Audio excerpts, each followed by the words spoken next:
ആവശ്യത്തിൽ നിന്ന് കുറച്ച് ബ്രെഡുമായിട്ടാണ് വന്നിട്ടുള്ളത്. അവൾക്ക് ഒരു എഗ് സാൻഡ്വിച്ച് ഉണ്ടാക്കി കൊടുക്കാനാണ് അവൾ എൻ്റെ അടുത്ത് പറഞ്ഞിട്ടുള്ളത്. അപ്പോൾ നമുക്ക് ഇൻഗ്രീഡിയൻസ് എന്തൊക്കെ വേണമെന്ന് നോക്കാം. നമുക്കതിന് ക്യാബേജ് ലീഫ് വേണം, പിന്നെ ഒരു ചെറിയൊരു ടൊമാറ്റോയും ചെറിയൊരു ഒണിയനും വേണം. പിന്നെ നമുക്ക് മെയിനായിട്ട് ആവശ്യമുള്ളതെന്ന് വെച്ചാൽ 2 എഗ്ഗാണ്.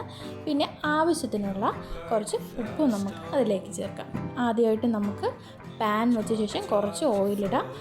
ഓയിൽ എല്ലായിടത്തും ഒന്ന് സ്പ്രെഡാക്കി കൊടുക്കുക. എന്നിട്ട് നമ്മൾ നേരത്തെ പറഞ്ഞ വെജിറ്റബിൾസ് എല്ലാം ജസ്റ്റ് ഒന്ന് ഹാഫ് ബോയിലായിട്ട് എടുക്കുക. ആദ്യം ക്യാബേജ് വെച്ചു, പിന്നെ ഒണിയൻ കുറച്ച് വെച്ചു, പിന്നെ നമുക്ക് ആവശ്യമുള്ള ടൊമാറ്റോ. അവൾ മീനൂട്ടി വളരെ ഹാപ്പി ആയിട്ട് നിൽക്കുന്ന, അവൾക്ക് എങ്ങനെയെങ്കിലും പെട്ടെന്ന് ഈ സാൻഡ്വിച്ച് ഒന്ന് റെഡിയായി കിട്ടിയാൽ മതി എന്നതിലാണ് നോക്കുന്നത്. ഇടയ്ക്കിടയ്ക്ക് നോക്കുന്നുണ്ട്. അങ്ങനെ അവൾ എൻ്റെ കയ്യിൽ നിന്ന് വാശിയിൽ മുട്ടയൊക്കെ വാങ്ങിച്ചിട്ടുണ്ട്, പൊട്ടിച്ചു.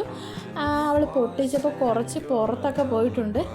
ഞാൻ സാരമില്ല മോളെ എന്നൊക്കെ പറഞ്ഞ് അതൊന്ന് മാറ്റി വെച്ചിട്ട് അടുത്ത മുട്ടയും പൊട്ടിച്ച് നന്നായിട്ട് ഉപ്പൊക്കെ ഇട്ട് നല്ലപോലെ ബീറ്റ് ചെയ്തു.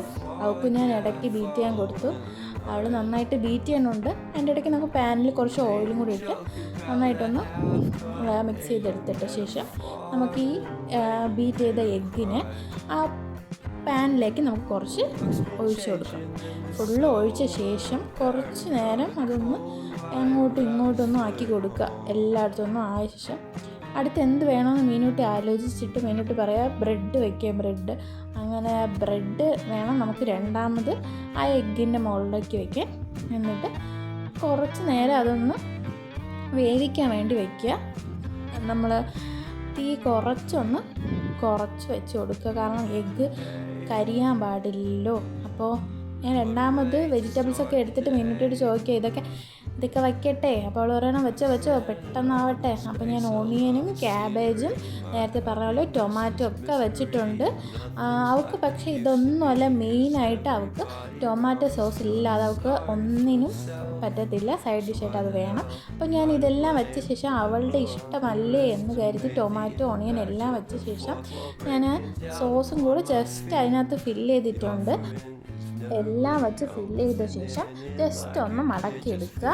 എന്നിട്ട് അതിന് നമുക്കൊരു പ്ലേറ്റിലേക്ക് മാറ്റാം.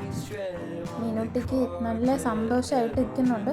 അവൾക്കിതെങ്ങനെയെങ്കിലും പെട്ടെന്നൊന്ന് കഴിക്കണം. അങ്ങനെ നമ്മുടെ എഗ് സാൻഡ്വിച്ച് റെഡി ആയിട്ടുണ്ട്. എല്ലാവരും ഇത് വീട്ടിലൊന്ന് ട്രൈ ചെയ്ത് നോക്കുക.